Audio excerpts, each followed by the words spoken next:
नमस्कार दोस्तों, स्वागत है आप सभी का इंडियाज प्योरिटी में। आज हम एक और नई धार्मिक जानकारी के साथ आगे बढ़ते हैं।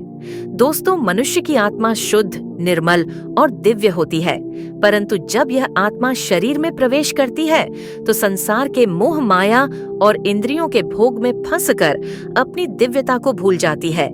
इन्हीं इंद्रिय भोगों में सबसे प्रबल और विनाशकारी है वासना। वासना मनुष्य की आत्मिक उन्नति में सबसे बड़ा बाधक है। यह न केवल उसकी आध्यात्मिक शक्ति को क्षीण करती है, बल्कि उसके मानसिक, शारीरिक और सामाजिक जीवन को भी प्रभावित करती है।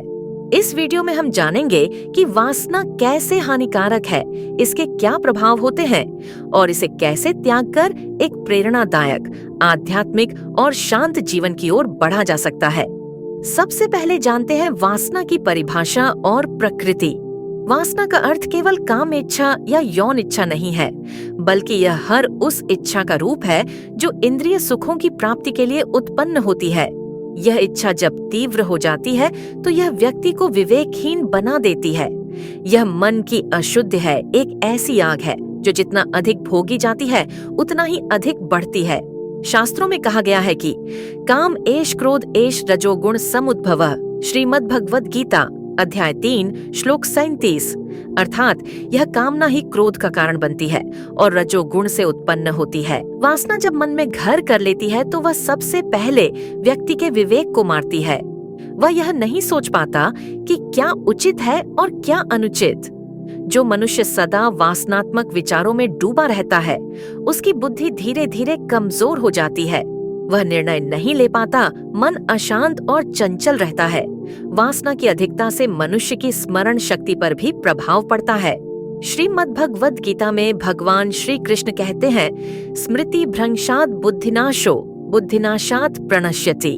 अर्थात स्मृति के नष्ट होने से बुद्धि नष्ट हो जाती है और बुद्धि के नष्ट होने से मनुष्य का पतन हो जाता है। दोस्तों, वासना के कारण शरीर की जीवन ऊर्जा, ओज धीरे धीरे क्षीण हो जाती है। आयुर्वेद और योग शास्त्र के अनुसार ब्रह्मचर्य का पालन करने से शरीर में ओज, तेज और मानसिक शक्ति बढ़ती है, लेकिन वासना के कारण यह सब नष्ट हो जाता है।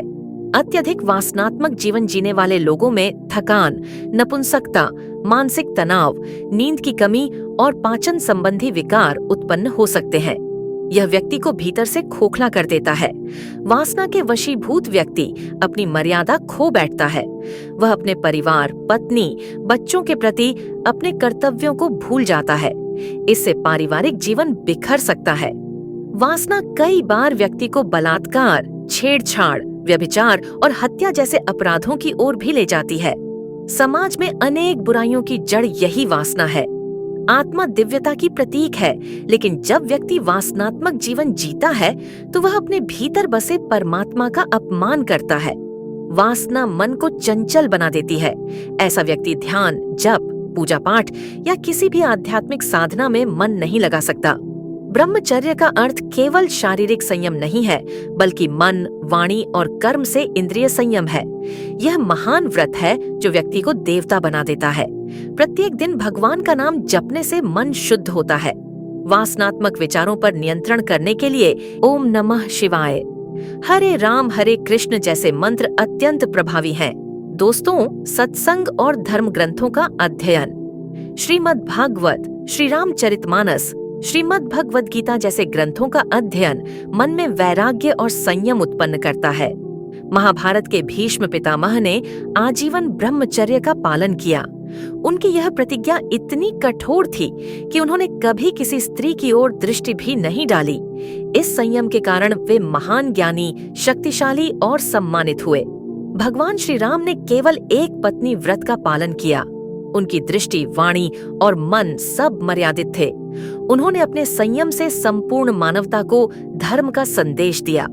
आज के युग में मोबाइल, इंटरनेट, फिल्में और विज्ञापन वासना को बढ़ावा दे रहे हैं। इन्हें संयमित मात्रा में उपयोग करें और अश्लील सामग्री से बचें। नियमित योग, प्राणायाम और शारीरिक श्रम करने से वासनात्मक ऊर्जा को सकारात्मक दिशा दी जा सकती है। दीन दुखियों की सेवा, गौ सेवा, वृक्षारोपण आदि कार्यों में मन लगाएं। इससे वासना पर नियंत्रण होता है और मन में शांति आती है।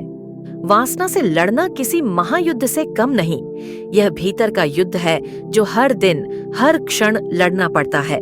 लेकिन जैसे अर्जुन ने श्री कृष्ण के मार्गदर्शन में विजय पाई, वैसे ही हम भी भगवान की शरण में जाकर वासना रूपी राक्षस पर विजय पा सकते हैं। जब मनुष्य वासना से मुक्त होता है तब उसका चित्त निर्मल होता है। वही अवस्था मनोनाश या चित्त वृत्ति निरोध कहलाती है, जो योग का लक्ष्य है। तब वह आत्मा की शांति, परमात्मा की कृपा और जीवन की सच्ची प्रसन्नता को प्राप्त करता है। दोस्तों, वासना केवल शारीरिक इच्छा नहीं है, यह आत्मा की सबसे बड़ी परीक्षा है। जो इसे जीत लेता है वही सच्चा वीर होता है। संयम, सत्संग, भक्ति और ब्रह्मचर्य के द्वारा हम वासना पर नियंत्रण पा सकते हैं। भगवान से प्रार्थना करें कि वे हमें सद्बुद्धि दें और हमें इस अंधकार से बाहर निकालें। यही जीवन का सच्चा उद्देश्य है, आत्मा की शुद्धि और परमात्मा की प्राप्ति। दोस्तों, फिलहाल के लिए बस इतना ही हम प्रार्थना करते हैं कि आप सभी पर ईश्वर की कृपा बनी रहे। सत्यम शिवम सुंदरम। धन्यवाद। फिर मिलेंगे एक नई आध्यात्मिक यात्रा में। हर हर महादेव।